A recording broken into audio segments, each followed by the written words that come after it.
الرحمن الرحيم. أهلا بكم.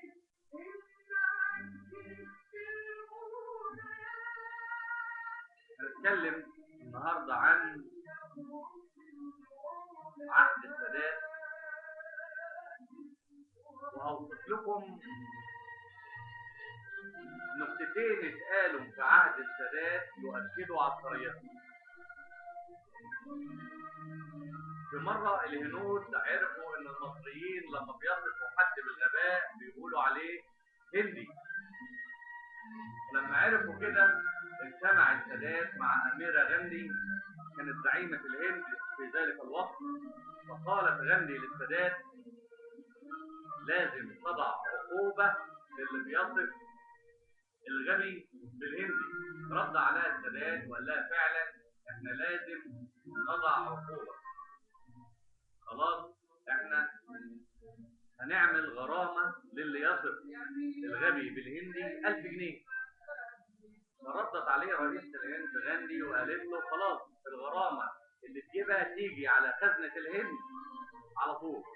رد عليها السادات السعيدة قال لها: ليه؟ هو أنا هندي؟ دي أحد النكات اللي اتقالت تؤكد عبقرية عهد السادات. في نكتة ثانية اتقالت: كان رئيس أمريكا والسادات وشيخ الأزهر في طيارة وحدثت مشكلة في الطائرة،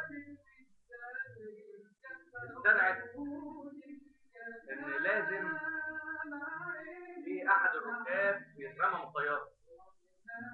فالرئيس السادات قام باختيار سؤال لكل شخص، واللي هيفشل في الإجابة يلقى به من الطائرة. فذهب لشيخ الأزهر وسأله: ما هي بلد المليون شهيد يا مولانا؟ فأجاب شيخ الأزهر وقال: الجزائر يا ريس. كده شيخ الأزهر فلت من إنه يلقى به من الطائرة. نظر السادات لرئيس أمريكا وقال له: قول لي بقى يا رئيس أمريكا أسماء المليون شهيد واحد واحد. أعتقد إن الرسالة كده وصلت. أشكركم والسلام عليكم ورحمة الله تعالى وبركاته. شاهر نور الدين.